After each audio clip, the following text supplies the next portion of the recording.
Good evening and welcome to the Pompey Politics Podcast, the podcast where we discuss matters of national, international and local importance in a calm, measured and reasonable way to get to the heart of the matter.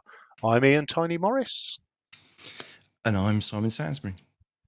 Good evening. And good evening indeed. And there you've been tapping away like a Jean-Michel Jarre on speed, trying to get the podcast up and running, and we're just a couple of minutes late, but it looks like everything is working now. So, local this week, Simon, and Tuesday night was or Tuesday afternoon was full local council, first one we've had for a couple of months.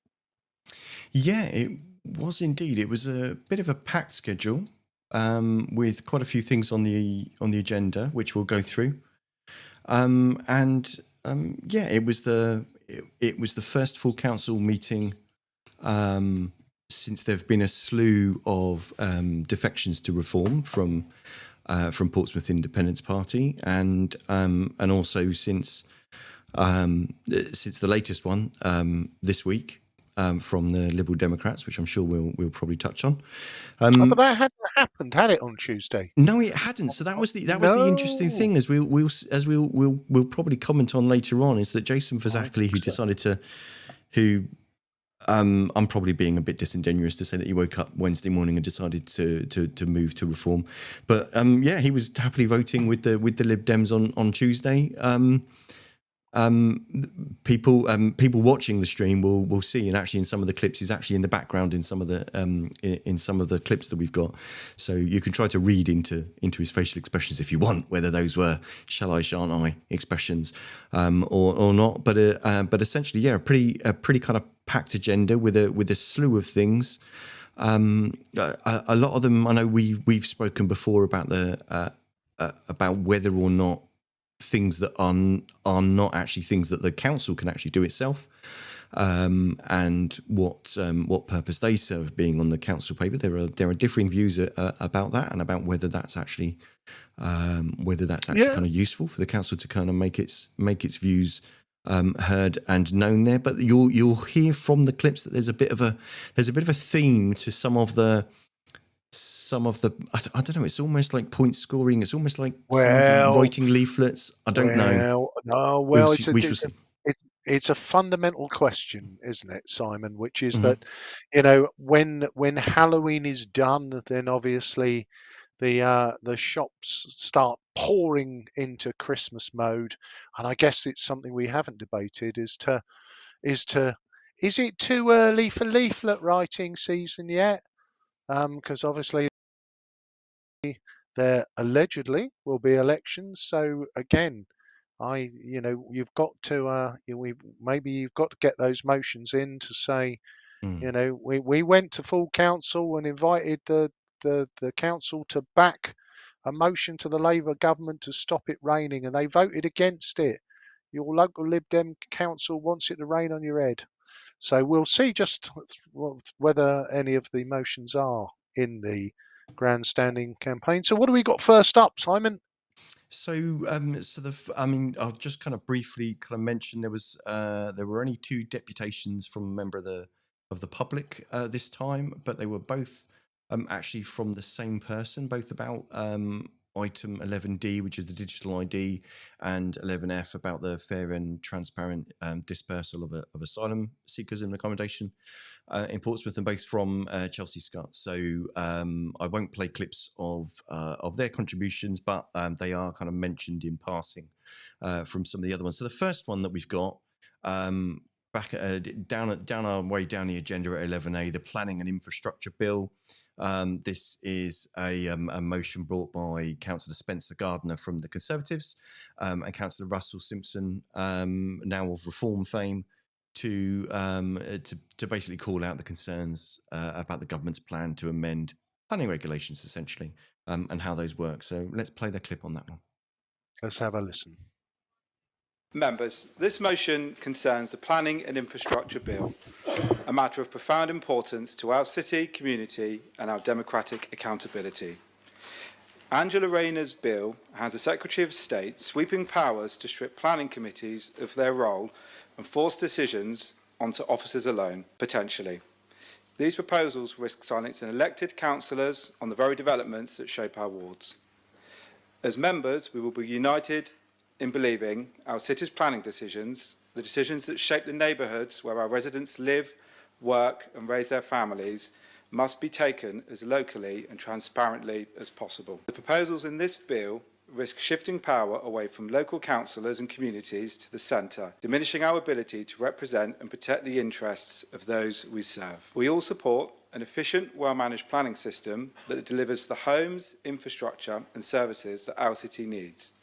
But efficiency must not come at the expense of accountability, community voices and local oversight. The government suggests that planning committees are too often refusing beneficial housing development with insufficient planning justification, leading to an unacceptable increase in costs and delays to schemes. However, national evidence shows different. Most planning applications are decided by local authority planning officers operating under delegated authority from the council in around 96% of applications in 23-24. Most applications are approved. 80% of all applications were approved in 23-24. Just 2.7% of major cases and 1% of minor cases refused by local authorities were later overturned by the planning inspector at appeal. The Local Government Association warns this bill risks eroding public trust by gagging the people's elected representatives. Councillors are often the last line of defence for residents. When a developer wants to cram yet another HMO into a quiet street, who speaks for the families already there? We do.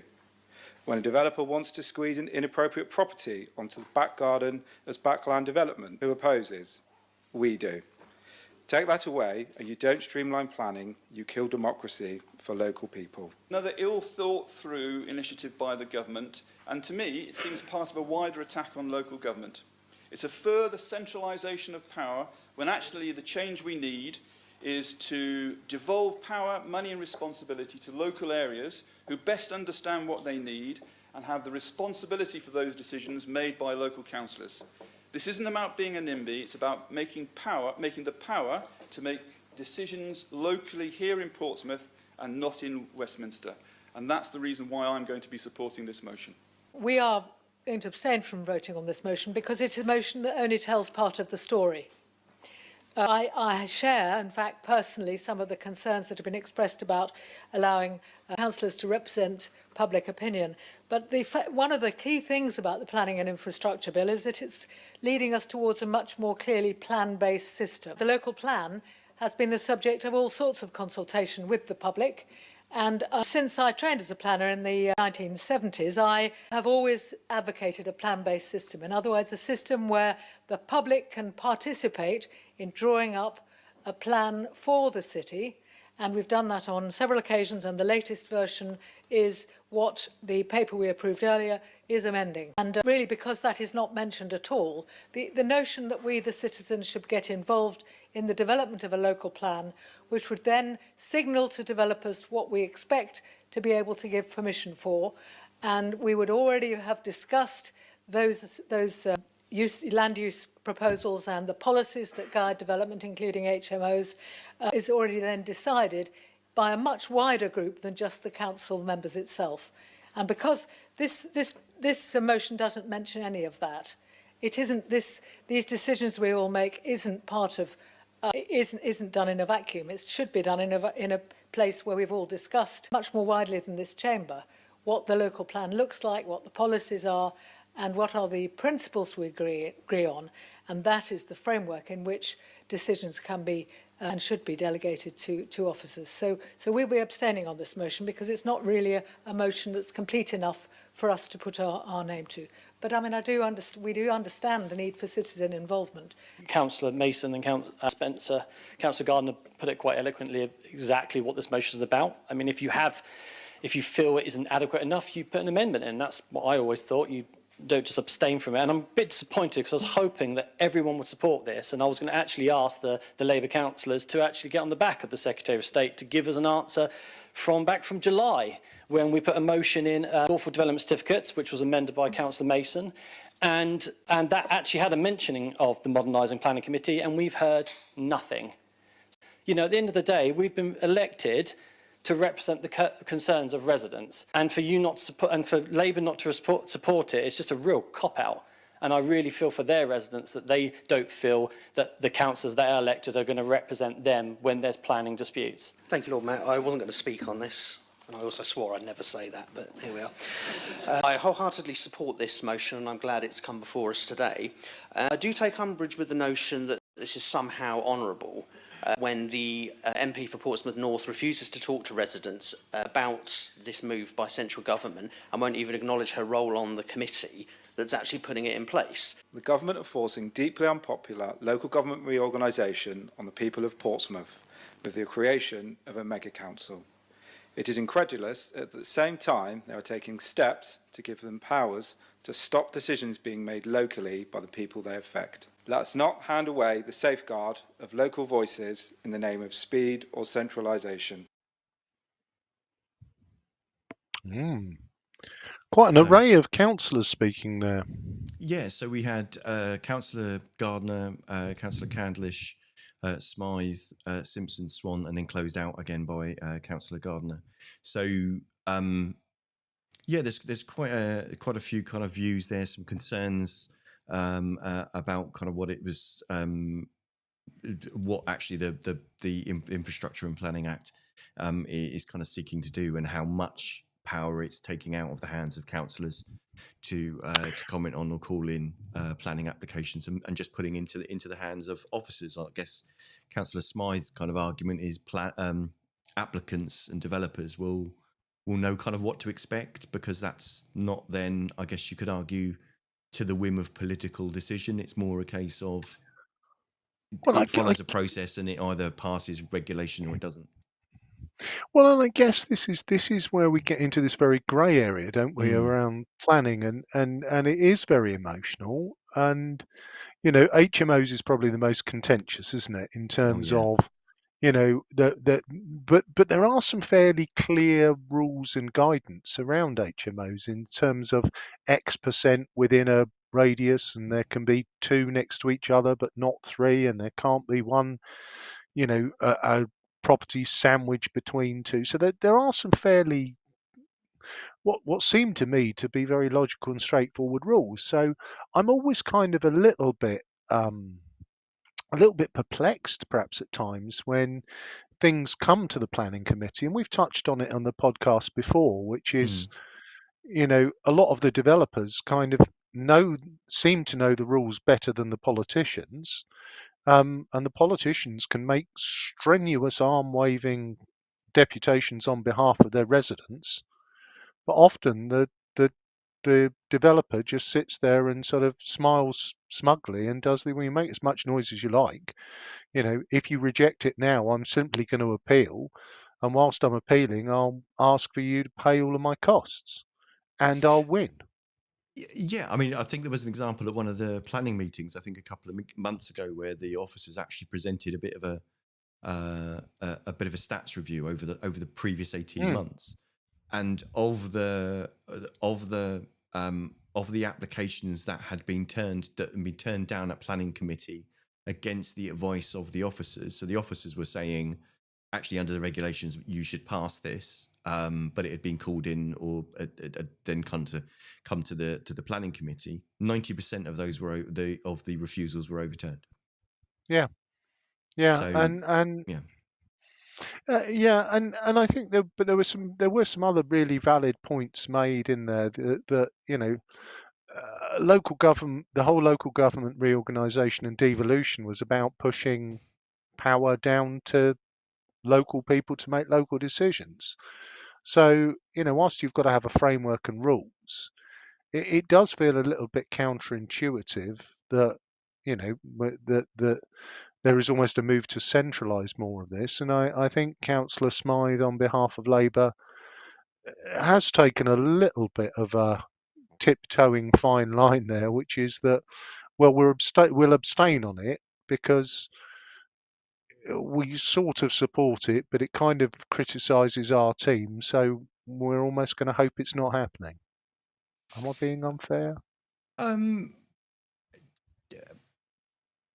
I don't know. Well, obviously we can't speak to the motivation. We're going to have No. we're going to have to speculate about that. But obviously, what the action of what they did.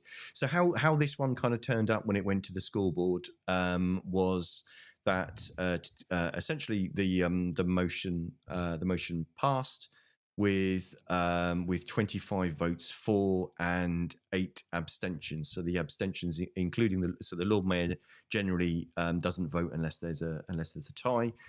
So the Lord Mayor and the Labour group abstained. There were no votes against, and essentially everybody else, the Reform, Lib Dems, and the Conservatives voted for it. Interesting numbers there, though. It's only 33 people in the House out of 42. Yeah, there were some absence notices of absence at the beginning of the meeting. Some people with care obligations, some people still at work, some people on their way and would be turning up late. So there was kind of like a bit of a mixture there. So that one has whistled through. What came next? So what came next was fair votes, which was the Lib Dem proposal from Councillors Hunt and Adair, essentially calling on the council to express its support for voting at 16, which the government have already said is a policy that they had in their manifesto, and closing loopholes that allow foreign donors and shell companies to influence UK political parties, and essentially getting rid of first past the post to replace it with some form of PR that isn't entirely specified. So I'm calling on basically the council leader to write to the Secretary of State for Housing, communities and local government. So a Lib Dem motion calling on the Lib Dem leader of the Lib Dem run council to write to the Secretary of State. But let's listen to them. Yes. Well, just before we dive in, okay.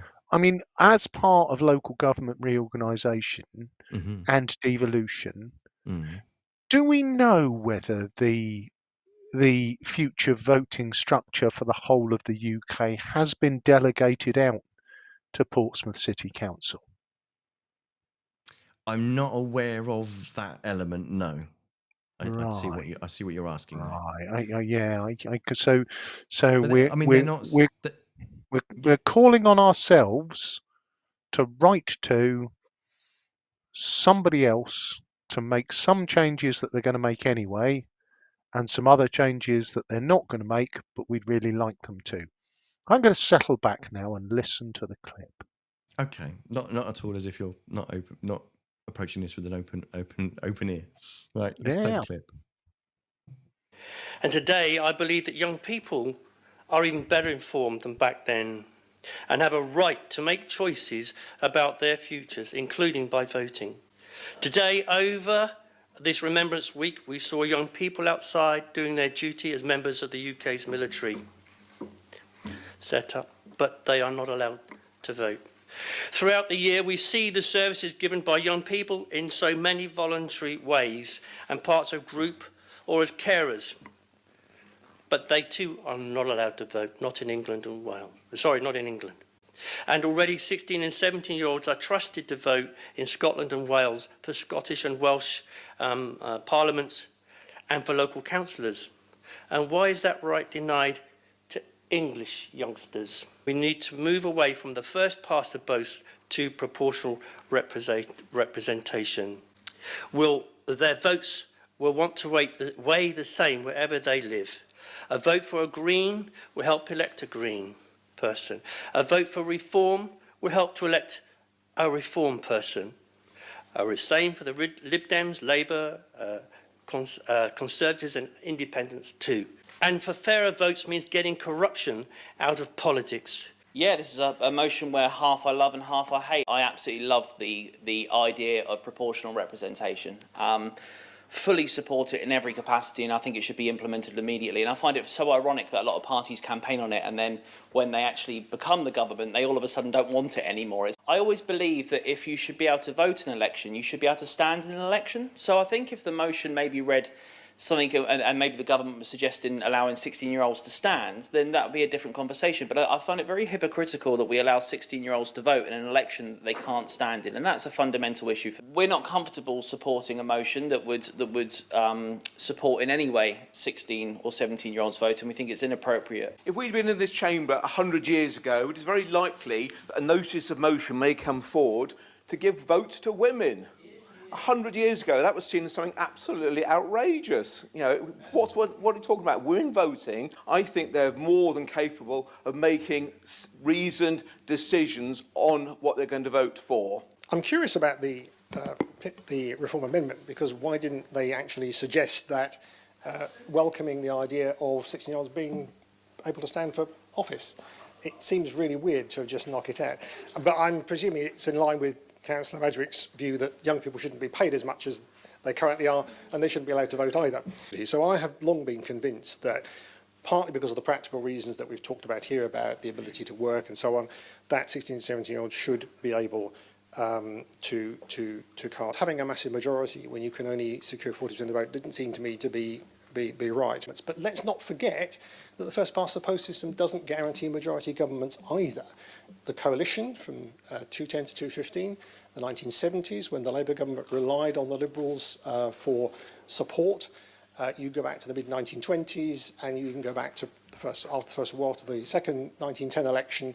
The Liberals relied on other parties to support them. So first past the post doesn't guarantee strong and stable government, as is often claimed. Well, in different things, you become adults at different ages. So if you're in the criminal justice system, 16-year-olds can be tried as adults. Criminal responsibility starts at 12. You can be tried, if they decide the offence is appropriate, you can be tried as an adult when you are actually younger than 16, but you can be tried as an adult at 16.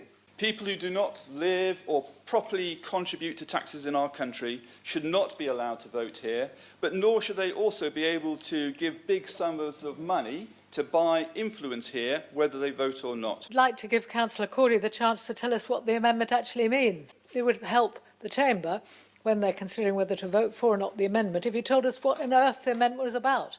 It was the 1983 general election that triggered for me a lifelong interest not in proportional representation but in electoral reform delivered by the single transferable vote in multi-member constituencies, because it is the only decent form of proportional representation. That general election returned 23 seats for the SDP Liberal Alliance with 25.4% of the vote. The Labour Party, in their worst electoral performance until the more recent one on the second Jeremy Corbyn election, secured 209 seats on 27.6% of the vote. 2.2% of the vote difference made a difference in seats of 186. That is not, and it never has been, an electoral system fit for purpose in the 21st century in a modern democracy. It seems that locally at least, the policy of the Reform Party is that young people should get their minimum wage cut and they shouldn't be allowed to vote in elections. I hope they all remember that when the time comes that they do. I just wanted to come from this from a different perspective, really, as a parent of a child who's almost about to be 15 in a couple of months' time. He is politically interested in these things. My fantastic but wonderfully weird child can often be found with the reports I get, having a look through at the public reports, because he's interested. In fact, he's so interested that he puts a number of people to shame, because he reads through those reports and he will ask me what the outcome of those reports are. 39B. Whilst I was out of the room, I believe Councillor Steve Pitt said that I advocated to cut the wages of young people. I just want to clarify that I never said I wanted to cut the wages of young people. In the last minimum wage increase, I think it was an 18% increase versus a 6% for older people. So what I said on that interview was I want to frozen, not cut, and that is a difference. Thank you. They chided Councillor Smythe for not amending their proposition earlier on. They could have made the proposition about all the others, and because Councillor Madgwick said that he wanted to see that the reason for opposing it is they want to see 16, 17-year-olds be able to stand in elections. Well, we would have voted for that. So why didn't you amend it? I am going to be very interested in seeing what our Conservative colleagues do. So, some interesting. Another array. Yeah, so for this one, there was an amendment from Reform. However, that amendment essentially sought to remove the part of the motion that was essentially removing the sentence that asked the leader to write to the Secretary of State in relation to welcoming 16 and 17-year-olds to vote. And Judith Smythe was essentially kind of pointing out, well, actually, if you do that to the motion, the rest of it doesn't actually make any sense. So that was kind of why she was kind of calling out that there. But how do you reckon this one kind of worked out? Well, it's a twofer, isn't it? You know, and possibly even a threefer, because and there's that element where, you know, we talk sometimes in partisan politics about the sort of singularity where you almost have to agree on every single element, otherwise you're the enemy.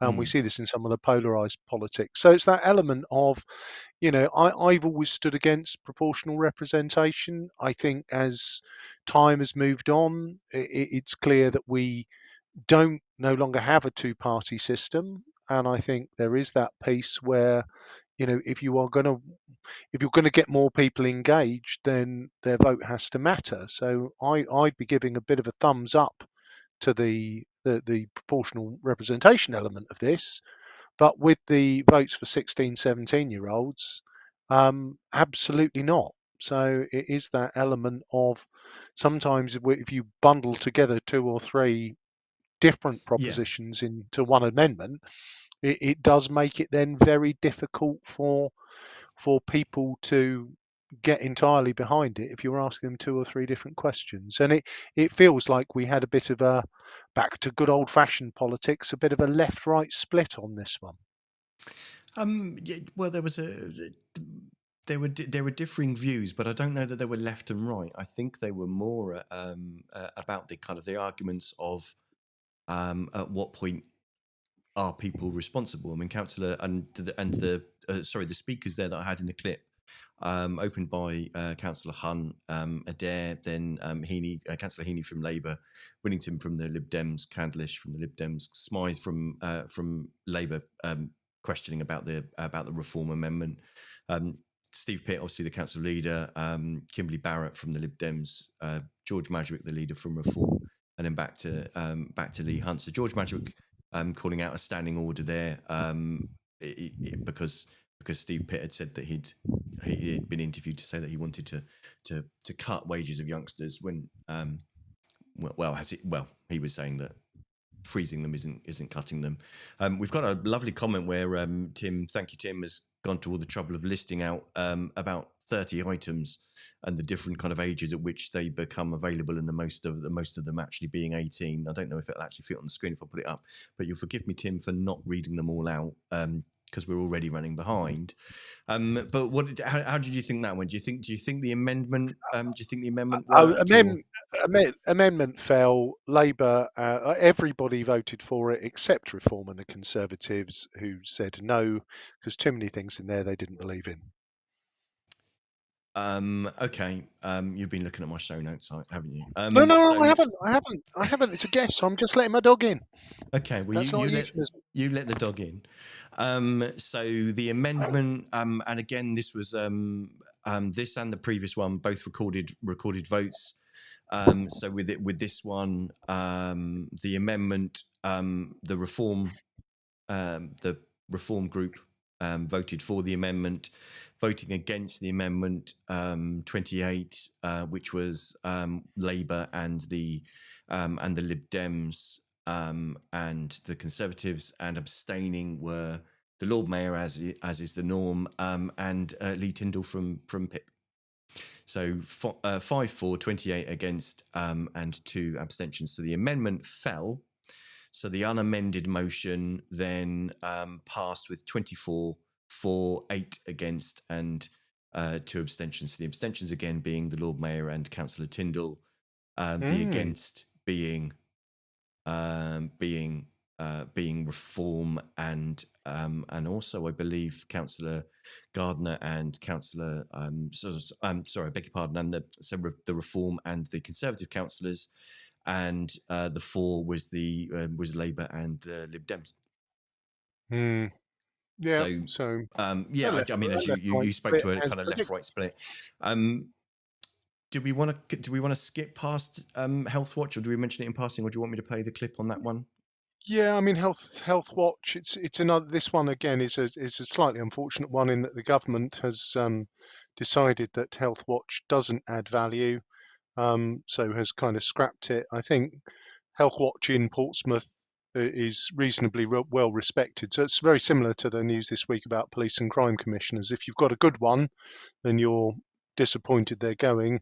If you've got a lame one, then you're probably not too bothered. But I think as the government has made the decision on Health Watch, let's skip over it because it is gone. Okay, that one passed unanimously anyway. Yeah. But I'll share online the clips, and that you can go onto our website and find the links to each of the debates on each of the items if you just click into the section where it says notices of motion. So 11D digital IDs. So from Kimberly Barrett and Steve Pitt,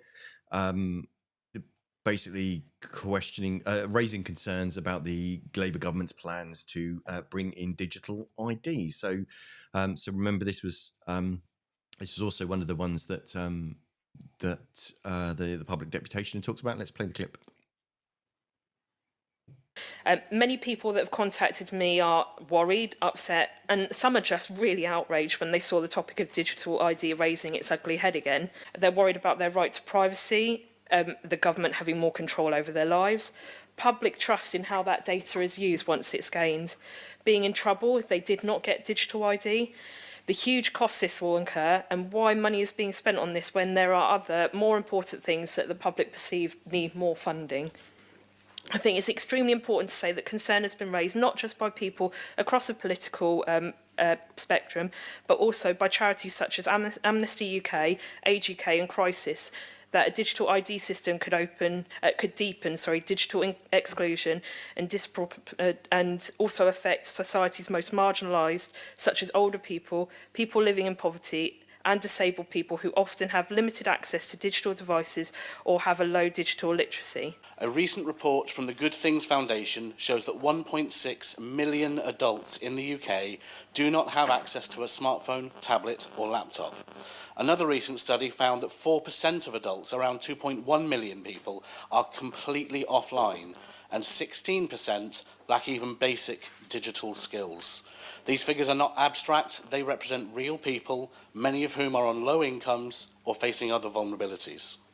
If digital ID becomes mandatory for proving the right to work, it will create serious barriers to employment for those who most need the system to be simple and accessible. People without devices and the millions lacking digital skills will be locked out of work opportunities. Second, I feel this is looking to address a problem which doesn't actually exist. Employers are already legally required to check right-to-work documentation before hiring. The government has admitted that digital ID could be extended in future to cover areas like welfare, banking and tax. This is the thin end of a very dangerous wedge. Privacy is not just about hiding wrongdoing, it protects dignity, prevents wrongful suspicion and safeguards the freedom to dissent and debate. This is all about Labour government wanting to control everybody's lives from every aspect. We've had a lot of high-profile hacks this year. I think Jaguar Land Rover, I think Marks and Spencer's lost 98% of their revenue from the first quarter of what actually happened. And let's face it, when it comes to security in the government protecting our data, and we could talk about all governments in here, the record is pretty lamentable. Am I going to be asking my 90-year-old father to have a digital ID, Councillor Heaney?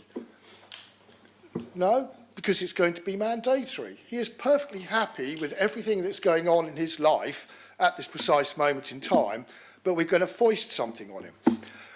The second one I will give, and everybody in this chamber, even Councillor Standen, will know who I'm talking about, in Honorary Alderman Freeman Frank Jonas. Frank's idea of digital is a typed letter just strapped to a pigeon, for crying out loud, and we all know what Frank was actually like.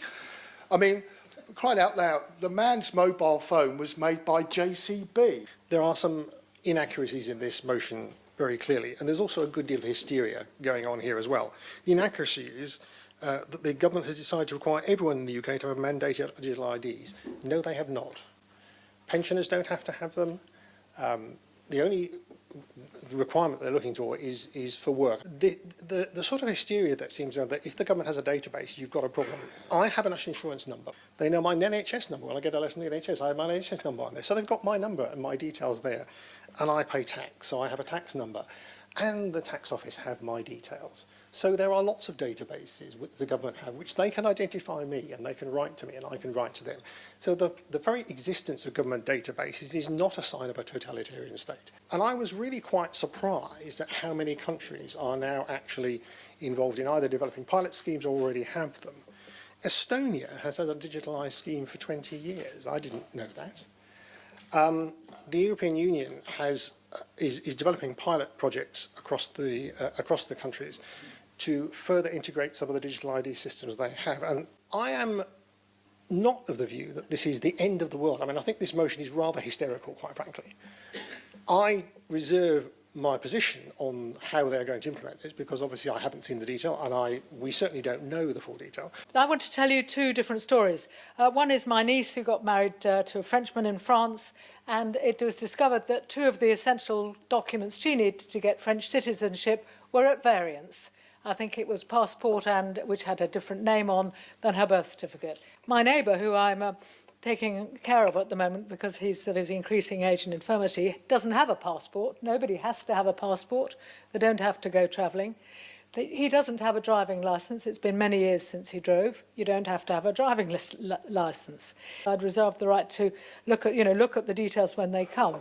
And so, quite frankly, what happens in other countries is irrelevant. This is about the way we interact with the state, the way the state interacts with us, and the way we do things. The government does not own your identity. Any ID card will do that. It will take your identity from being you. You all know who you are, I think, I hope. Everyone in this room knows who they are. And they know that ultimately, that's all that matters. We've already had the interference of our democracy by insisting that you go to vote, you have to have ID. Outrageous. Yeah, so I'm a little bit lost, I must admit, on the idea that when you've got digital ID, it changes who you fundamentally are. Well, this one's a funny one, isn't it? Because this is, and I can't remember which councillor it was, but the person who said, this appears to be trying to solve a problem that doesn't exist, seemed to be striking the nail very firmly on the head. Because this one came out and got a lot of noise from the libertarians, and you know, I did love the fact that it was debated very widely on Facebook. It's like, I've got no right to own my data I'm going to say that out loud on the biggest data harvesting platform on the universe. And you just kind of furrow your brow and shake your head. So this is one of those ones where the subject itself, digital ID, I don't think I've come across anybody, even the most fervent, and Councillor Heaney there tried hard, but he still couldn't articulate, so why are we doing this exactly? Yeah, and to answer your question of who it was, so the speakers there were Lib Dem Kimberly Barrett, Lib Dem Stuart Brown was the one that was saying basically what problem does this solve. Conservative Simon Bosher, Labour Graham Heaney, Labour Julie Smythe, and Lib Dem Matthew Winnington. So who was that at the end there? Was that Matt?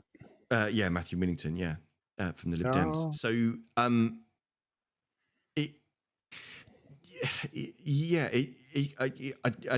forgive me, it's kind of one of the bits that I'd had to try and in a desperate attempt to try to make the clips at least kind of remotely to fit in the length of the show. Councillor Brown did kind of point out, well, hang on, look, if you're employing someone, you're already required to check that they have a right to work.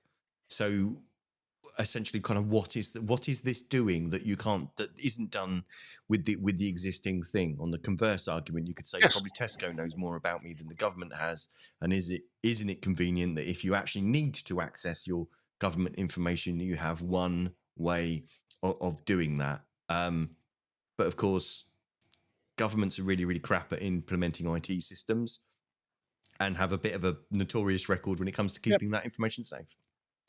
So I think in the interest of time, everyone agrees violently that no one can see the reason why. This does not seem like a good idea. Nobody wants it. ... But why the bloody hell are we wasting time in Portsmouth on something we can have no influence over?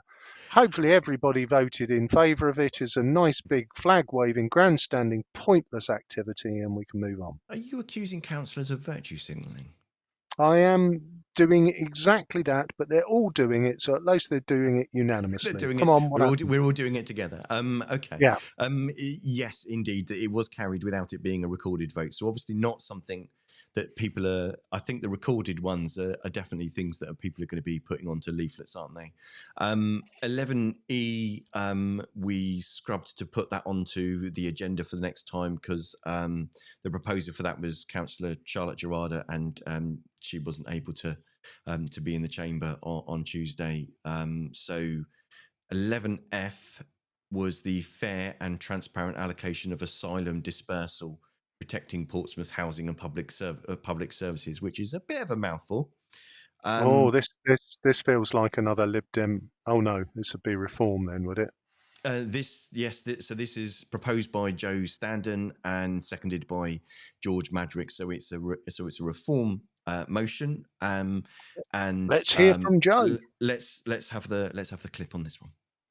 So over the summer, it was revealed that Portsmouth was at the heart of a national news story that revealed HMOs were being used by Home Office contractors for asylum seekers without the knowledge of this council. Recent figures show that around 700 asylum seekers are living in Portsmouth, with some at the Royal Beach Hotel and others spread around in 55 HMOs, which staggeringly is more than the entire rest of the Hampshire Authority combined in our one city. So for anyone to say that this is not a major factor towards housing issues in our city is wholly wrong. This is grossly disproportionate. The Labour government has also recently announced a plan to move asylum seekers out of hotels. This is causing great concern amongst residents, and they are worried that they will be placed directly within the tight-knit communities such as Paulsgrove or Portsmouth as a whole. Reform does not say in the motion that that is out of 3,318 HMOs in the city, or just under 1.6%. The 700 figure is also 0.3% of our city's population. Now again, some people will say that's a lot of people, but it pales to the near 13,000 people who came here from other parts of the UK last year, or the 29,000 students this city has. That's the legal migration reform in the motion says is good. They're not the problem, it seems. It's the 700 that are the problem. Regarding landlords kicking people out to accommodate asylum seekers, that may be true. Elsewhere in the country, the article in the motion refers to a British thing, doesn't mention Portsmouth once. And I'm told this council doesn't know any such cases here. Indeed, as the eloquent deputation earlier said, it's landlords rejecting people with benefits that's actually more of a burden on people getting social homes. Now, regardless of this, the motion is right. Councillor Standen is correct. We do have a disproportionate number of asylum seekers. That's a point the council, including me, have been telling the Home Office for years. In 2018, you, Lord Mayor, raised concerns about the number of children seeking asylum coming to Portsmouth. In 2022, the council said the city was at capacity when there was an inquiry about using a student hall. The following year, the Home Office did not take a site in this city forwards after we repeated that and told them no. It's why, when this government asked if we wanted extra asylum accommodation earlier this year, this council said government made it clear then that they got the message, and I'm delighted it's finally made that explicit and put the cap I outlined. That's why in March last year, this council, including councils now in reform, backed the concept of a council of sanctuary. Indeed, no one spoke or voted against it. Watch the webcast if you think I'm wrong. It only lasts 10 minutes. That's not to say that those who abuse the system should be let off. In my view, Any asylum seeker convicted of a criminal offence should be deported immediately. Those who traffic people in small boats should be punished too. They exploit the fact that there's no safe and legal routes for asylum in this country. They make money out of people's hopes, and damn the consequences. Using hotels as asylum accommodation is also wrong. It doesn't work for the asylum seeker. It doesn't work for the local community. You have the situation where I think it was the Bibby Stockwell barge in Dorset, whereby people who opposed asylum seekers and people who supported asylum seekers both actually turned around to the local media and said, well, we don't want this barge here. However, there are so many inaccuracies in this motion, or saying things that we're doing already, that amending it to reflect the truth negates it, and under our rules law, we can't do that. So we're going to vote against this motion on the grounds that it's either factually wrong or it's happened already. So there. So Joe Standen opening up, and I think that was Councillor Darren Sanders robustly replying.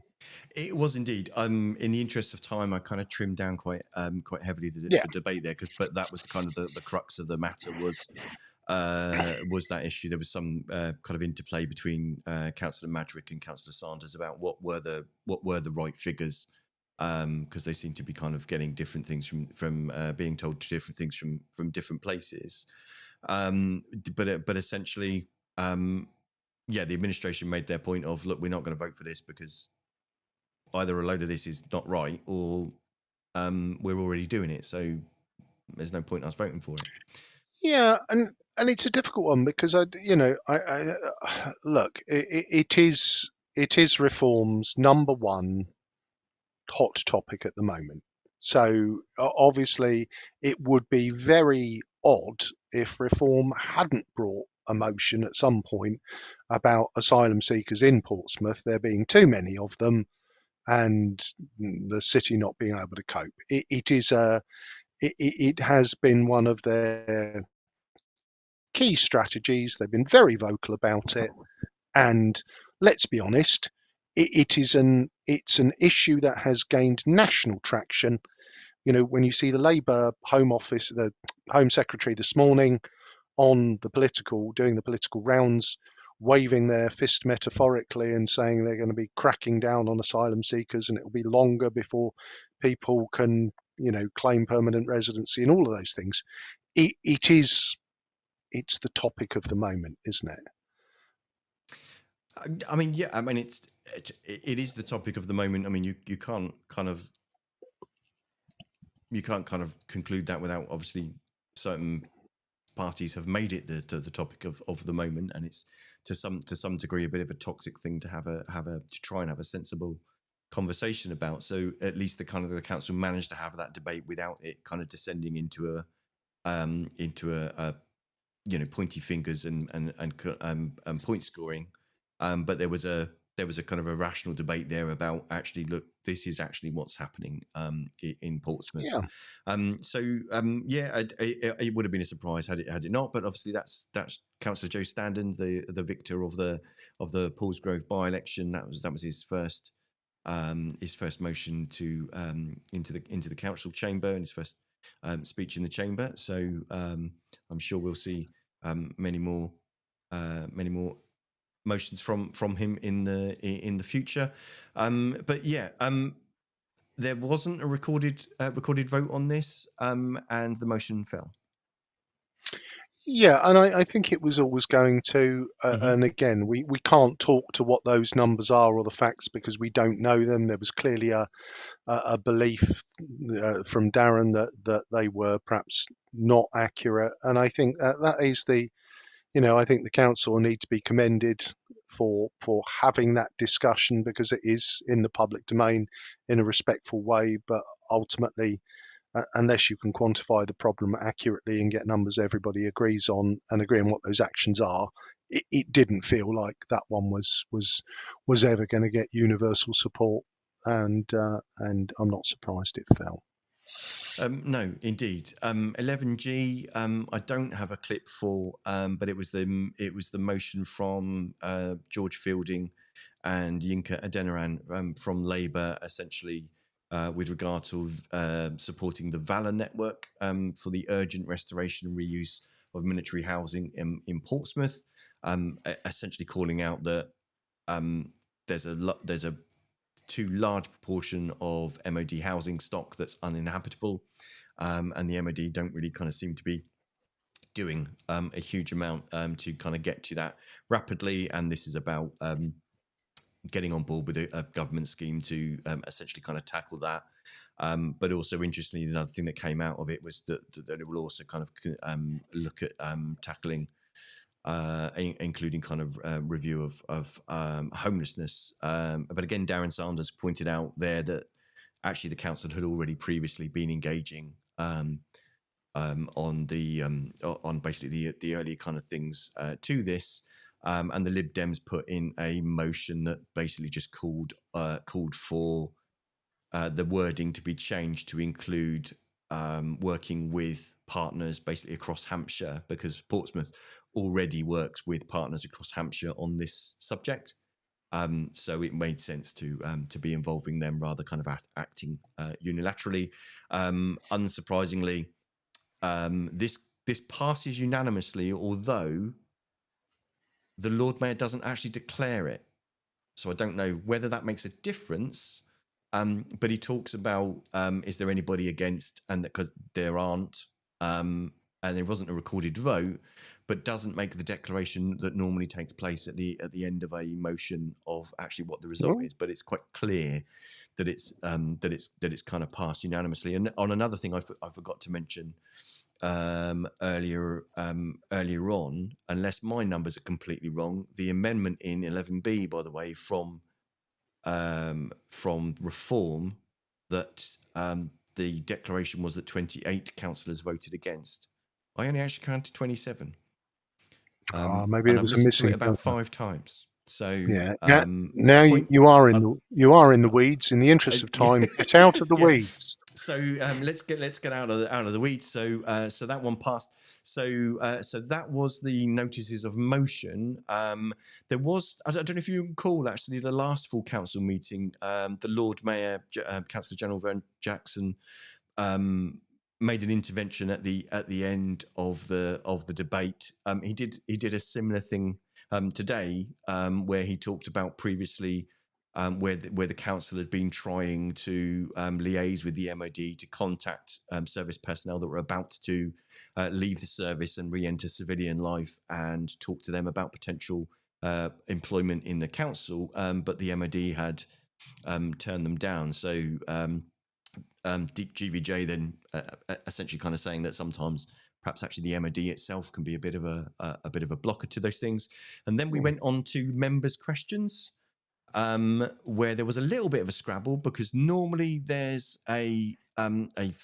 basically a set amount of time that the questions have to be answered in, and if they're not, basically they just get a written response instead of being debated. But Councillor Heaney tried to suggest that they suspended that standing order in order to extend the time, because they didn't have basically the full council meeting. Sorry, it was cancelled last time because of the Paulsgrove by-election, and the Lord Mayor basically said, I don't think we need to do that. Let's see how we go. And Councillor Bosher tried to say, well, surely we should decide that at the beginning rather than just kind of get halfway through it and decide that we need more time. But as it was, they went on with the regular 40 minutes and kind of got through things. But there was one question that I did kind of want to call out. There was a couple of things that were mentioned there, but the one that George Madgwick had put, which was essentially asking the council leader, Steve Pitt, are Portsmouth City Council, are they essentially kind of in favour or doing anything to stop the idea or the rumours that that the 2026 local elections will be postponed or cancelled? And I've got the reply from Steve, because it pretty much kind of rounds everything off for us. But I do think it's also important, because I see stuff on social media where people are saying that it's undemocratic because our elections were postponed this year and they live in Portsmouth. That is not true. No local elections have been postponed in the city of Portsmouth. We elect, as you all know, in thirds, and this was our fallow year with no elections. So we have not postponed elections in Portsmouth. We will not be asking to postpone elections in Portsmouth. And if the government suggested that we should postpone elections in Portsmouth, we will say no. Pretty definitive. Yeah, basically, we don't want any part of that. Thanks very much. Yeah, and I guess the only thing I would say there is that I think, you know, they didn't postpone elections in Portsmouth last year, but they did postpone them in Hampshire. And I think the majority of Hampshire was against that, but the government postponed them anyway. So I think whilst it's good to see that, you know, both Steve and George are aligned that we should not be postponing them in May 26, I guess the way that this one is rolling out, that if they decide they are going to postpone them, then postponed they will be. Yeah, I don't know that Rebel Portsmouth will be able to hold an election without. I mean, for the government to do that, they'd have to. I think they'd have to change legislation because they. I don't know kind of the intricacies of it, but there's all sorts of things that they've kind of have to do. But it has been a bit weird that they've refused to confirm that they're not going to. Yes. Yeah. Well, it is one of the ways. Obviously, Labour not exactly surfing the crest of a wave in the polls at the moment, are they? So, so cynical in one so young. So, a packed agenda. We've got through it. We've gone the full hour. So, before you start diving into intricacies of detail of process, we'll invite our listeners. We'll thank them for listening to the Pompey Politics podcast. I've been Ian Tiny Morris. And I've been Simon Sansbury. Please do remember to like, share, comment, subscribe to us on YouTube if that's where you're catching us.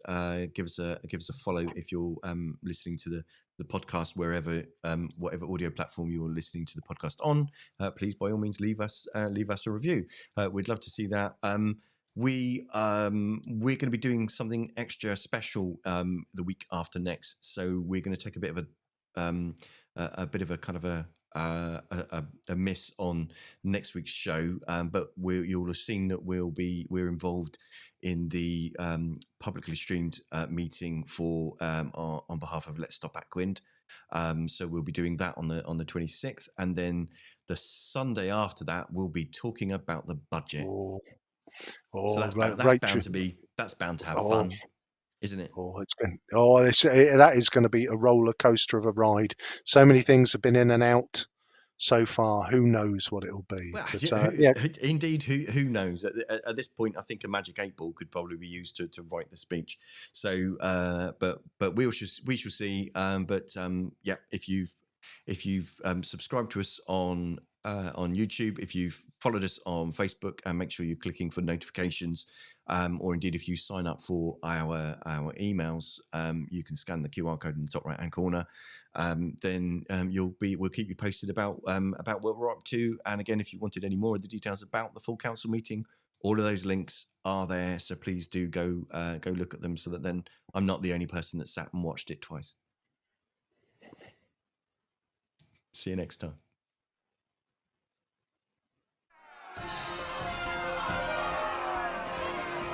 Don't forget to like, follow and comment on Facebook, or comment and subscribe on YouTube. Find us on all the social media platforms: Facebook, X, YouTube, Threads, LinkedIn.